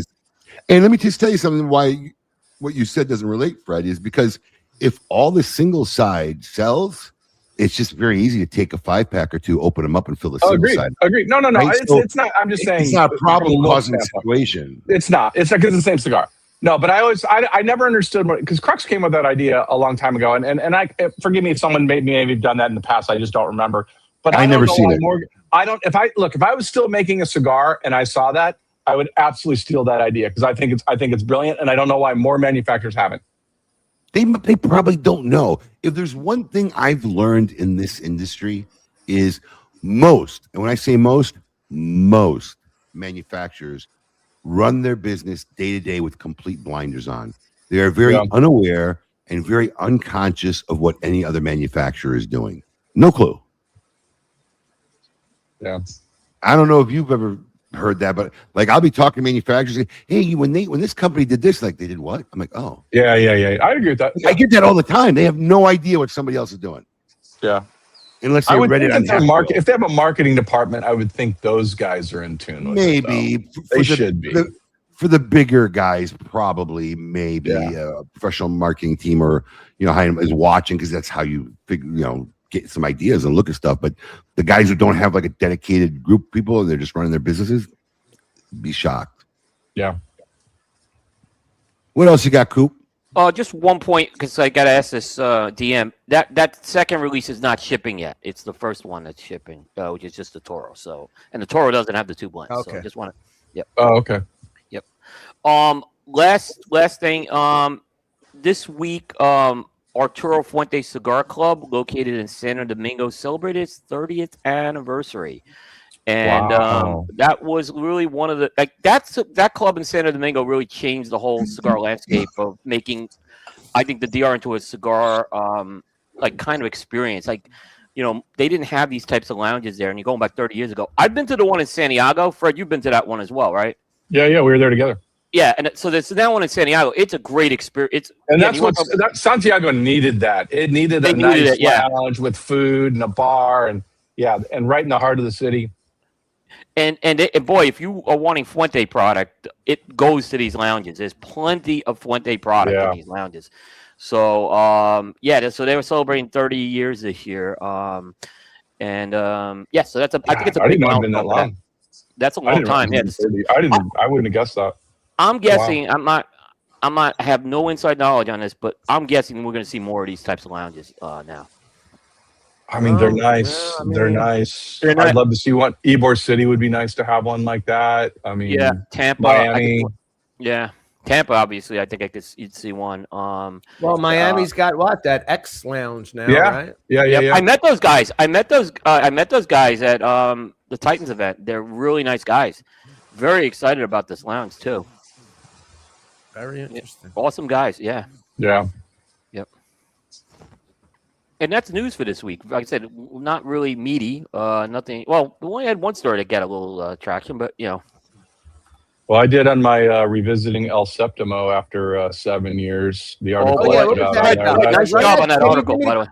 I didn't read it. Give me the Cliff Notes. Yeah, look, El Septimo has been around longer than 7 years, just for the record. And Coop sent me the message, which I'm aware of. But I understood what you were saying with that when you said Zaya bought it. Was largely dead. Zaya bought it 7 years ago and launched it. Came in hot. We had the discussions of, can you buy your way into the industry? And you've got $10 million ashtrays and Fabergé eggs and stuff like that. So it was really a check-in with the brand. And really what prompted it is that, one, it was 7 years. I tried to keep a company of 7 years on my radar. And then also they let go the rest of their internal sales force and went to just brokers, which had I sent him a list of questions, which he very graciously answered and sent back. And it's interesting that they look at their model being able to grow better with brokers than in-house sales. And I haven't seen that. And maybe they know something that I don't as far as how that works. But typically a broker model isn't necessarily that accelerates your business, but their model's a little bit different. I mean, they're trying to do the luxury, and they came in hot. We're changing the industry, and they believe they have changed the industry significantly. I'm not exactly sure what that looks like. I just throw the questions out there for everybody. But where are they now? I don't know. So that's what the article is about, and there are a lot of opinions on that. Yeah, I mean, my critique of El Septimo, and I know there's a lot of critiques, but my big one is they have not told their tobacco story. Yeah, that's the one where I think if you're saying you have the world's greatest cigars, and they maybe not be, if that's subjective, but there's no tobacco story behind that. And that's kind of the one where I say every major brand has a tobacco story. I feel like it's a 30,000-foot marketing. They just put out, I don't know if you got a Coop, if you didn't, I'll send it to you, but they just sent out a El Septimo University. And I was excited to see what it was. I opened it up, and it's basically like a 7-page PDF that it's a brochure. But I thought maybe that would tell the story, but it doesn't really tell the story. It just doubles down on how we're luxury and everything else. But I didn't really feel that it had any new information on the tobacco or the philosophies of the tobacco, other than saying we only do the best. Our tobacco is only aged like 5 years, blah blah blah, or more. I mean, it really just seemed like a marketing brochure more than it did an actual education thing. I don't. I mean, right now I assume everything is helped with AI in some point. You know. Okay, I'm just curious. But no, I haven't seen that. I'm curious to see that actually. But yeah, I'll send it to you. I'll send it to you. I don't know. I don't. You know, I get it, and it was the luxury angle, and I get it. But like you said, it's this industry requires a few more components. You know what I mean? Sure. Like, listen, nobody gives a fuck who Hans Wilsdorf is. You know, it's the guy who made Rolex, by the way, people. But you know what I'm saying? Nobody cares. Rolex is still Rolex. This industry needs a little more. People love Steve Saka because they get to talk to him, not because he's has. And in reality, you're making a cigar, and it is subjective. You can't just objectively be luxury. Listen, Rolex uses fucking. I can't buy a rose gold or a platinum GMT function from Seiko. I have to get it from Rolex. Elsa, what are you giving me? When again, if I knew, listen, the story of this tobacco in Peru and blah blah blah, and but you don't even give me that. So you just make cigars. So why are your cigars more luxurious than Eric Espinosa's? The packaging. You know what I mean? Like, what's the? Give me the luxury. I have to have something. What is the luxury of this luxury? Yeah, and it's the same thing. By the way, I did an article a couple weeks ago about celebrity cigars. And at the end of the day, smokers don't necessarily care who the celebrity is. They just like, is it a good cigar? Yeah, that may get me to try it, but it's still got to be a good cigar. You can say you have a luxury cigar, but is it better? Do I like it better than other cigars? At the end of the day, it comes down to the cigar. Yeah. It comes down to, I mean, look, there's always going to be that guy in the lounge that has to have a brand, has to make sure everybody sees the band, that he sees what he's smoking, see that he bought the most expensive. And that's a very small audience, but there is that audience. But at the end of the day, do I like your cigar better at $30 than a cigar I can buy for $12? Because if the $12 one's better, that's the one I'm buying. When it comes to tobacco, though, people who get involved with cigar culture, they do care about the blenders. It's just that's kind of how this industry. They totally do. Like accessories, no, they don't care who's making the ST DuPont lighters in France. Even the Rolex, they don't care about the watchmakers. But this industry was built on the people who like hand roll these things, and that's how we've built and marketed it for a very long time. So they do care about that, and El Septimo has missed the boat with that, in my opinion. I'm not saying the cigars are good or bad. I'm just saying they have missed the boat, and I think that's a problem. Well, people want to know who's making their cigars. They want to know the story about it. That's why people like Saka are so successful, or Espinosa, because they talk to their audience. They tell them what we're doing well, what we're having challenges with, and people like that because they feel like they're part of the story, right? They feel like that, when they get that cigar, that they know Steve rejected a bunch of them before, or Hector over at Espinosa was having a challenge with a rapper and he finally figured out what to do. People like to be part of that story. And at the end of the day, there's a lot of good cigars out there. And so just putting a fancy box on it or a fancy band or saying that it's luxury versus not luxury doesn't make it so. Yeah, no, I agree. What did you do, Abe? Family. One bad thing about being in a home office. Why? Something happened? Yeah, your echo. No, we'll get no more echo now. It disappeared. Yeah. Oh, that was weird. It's fucking strange. You came back in, it echoed for StreamYard first, and then now it's gone. Oh, yeah. I didn't hear it at all. Yeah, no, it came and went that quick. Yeah, I don't hear. All right, we ready to? I just saw a comment. Tape it up. Comment. What comment? It's got to be Alan Rowan. Let's see. Very few percentage of consumers. Not to be a dick, bro, but maybe if you understood a little better, you wouldn't have so many jobs recently. That's it. That's all I'm going to say. Maybe you don't know as much as you think you do. I'm just sorry. Love you. All right, hold on. But you do that to yourself a lot. Very few percentage of consumers care about the blenders. Maybe, I don't think that's accurate. Does anyone not care about the blenders who's in the chat besides Alan? Yeah. Look, great. Listen, I mean, I understand what he's saying, but again, he's not, very. That number's not even close. If you're going with someone who's overly exaggerated, I would say so overly exaggerated. Once you kind of get into that cigar 35 culture, to yeah, 40% maybe not really into the who's actually making. I would say that's more accurate. Yeah. And I think 95% is too much. They may not know the specific blender, but they know the guy that is the guy. Like, okay, so Espinosa, Hector does a lot of the blends, but they're still saying, "Oh, it's Espinosa." But you're still in the wheelhouse there. Right. You're still in the wheelhouse enough to say that this is Espinosa. So you may not realize that he's not blending as much as Hector is on the front end part of it, but you still have gravitated to who you think is that person. And the point is, and this came from, I don't know if you were listening, you were doing stuff, but it came from the El Septimo conversation. And when you say I'm smoking an El Septimo, it doesn't recollect back to Lazona. It's an AJ. It's an El Septimo, and we don't know nothing about their tobacco. Right. You say I'm smoking an Espinosa. We know that it came from this particular place and this. Yeah. No, maybe the blenders per se, the guys in there, but it's an Espinosa cigar. People that follow the brand know that's a Hector cigar or that's an AJ cigar. If you know Espinosa, it's equivalent to knowing that whoever blender's blending for him, that's the blends you like. Right. Raphael, how many people don't know that are that are paying attention? What Raphael is part of has been home runs. You may not know. You may not be looking at Altadas per se, but you're like, oh, I know this is Raphael. He posted this. He talked about this. You're following him. I think Altadas a lot of what their success in the last 10 years. Where you think, Coop? Yeah, I was just saying, in the last 10 years, you're muted. Altadas never disclosed their blenders, a group of their maestros, but when Raphael came in, he became a face that someone could connect to, and and he is a guy who is he's working with factories side by side with them, but he is ultimately making the decisions on what's going to go into the market here. And that's been a home run. That's been a home run for Altadas. Home run, and we saw a huge change with Altadas after he got there. Yeah. Look, Raphael single-handedly changed my perception of what a big box manufacturer can put out when you're talking 5 million, 10 million cigars. So I did not think they had the ability to put out what I consider boutique level, really good tobacco, but you can only do so much of it.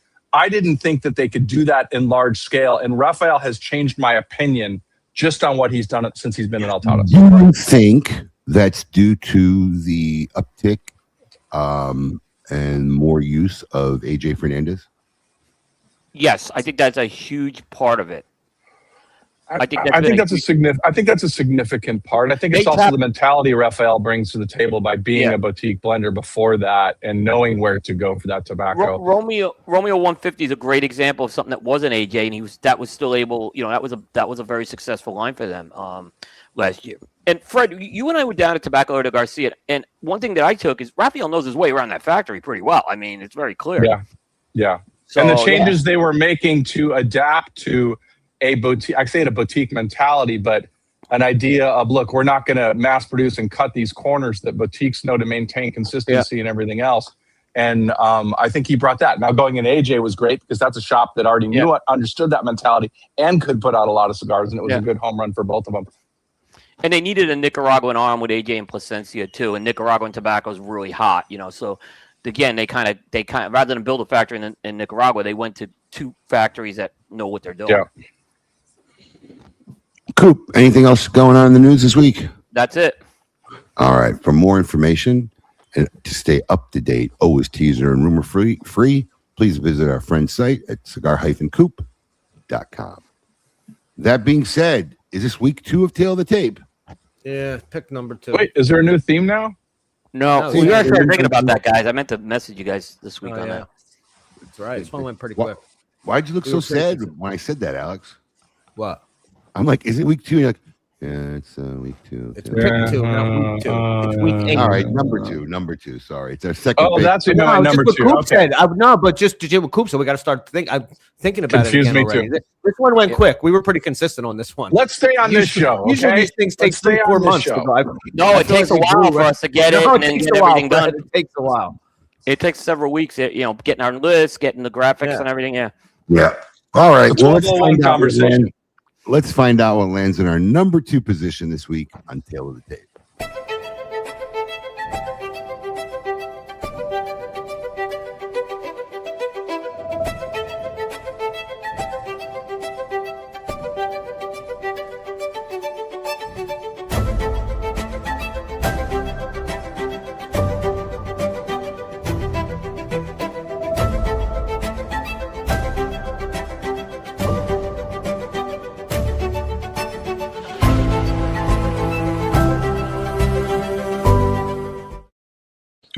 remember, we're going to have to update that image too, Alex.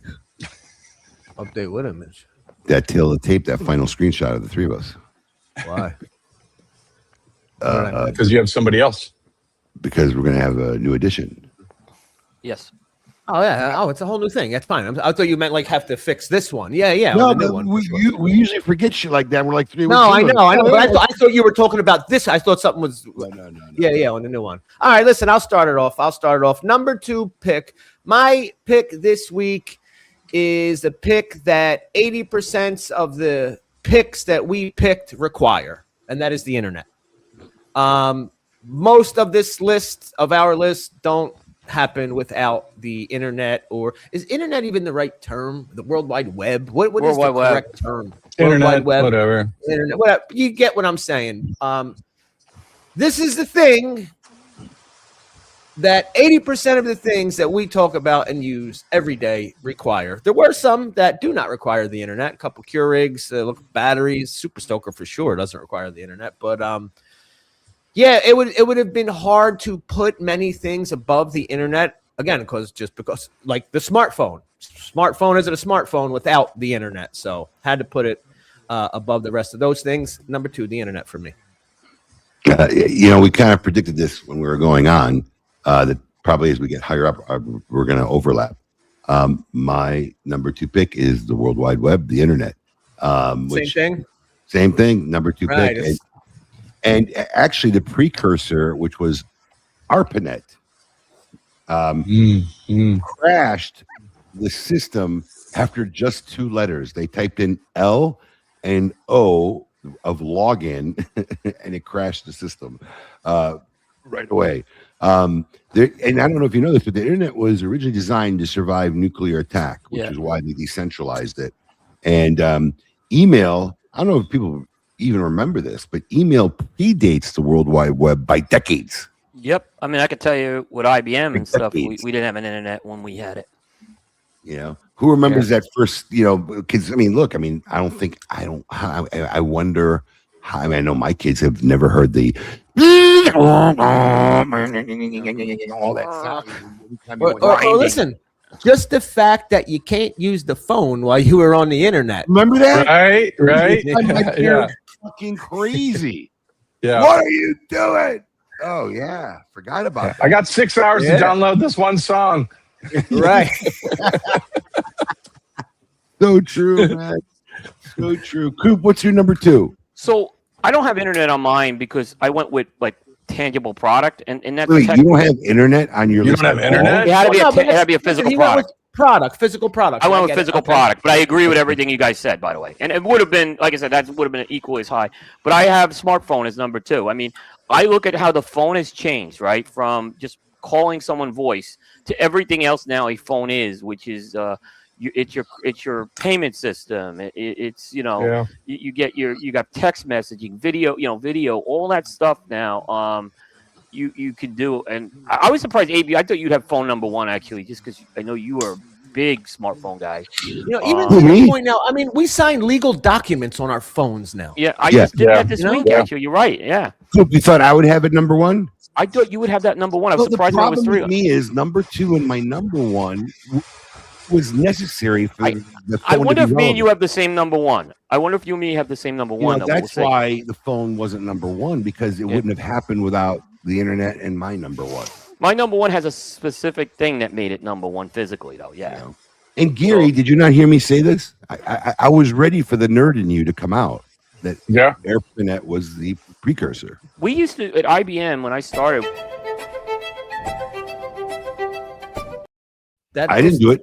I just decided to hit the enter button. The side of my hand just hit the enter button by accident. The mouse cursor. The mouse cursor just happened to be. It's on brand. Right over the it's on brand for the show today. That's it. Yeah. Seriously. In 1988, IBM, we were using basically mainframes for email, and the mainframes were networked together. They didn't have an internet type of thing.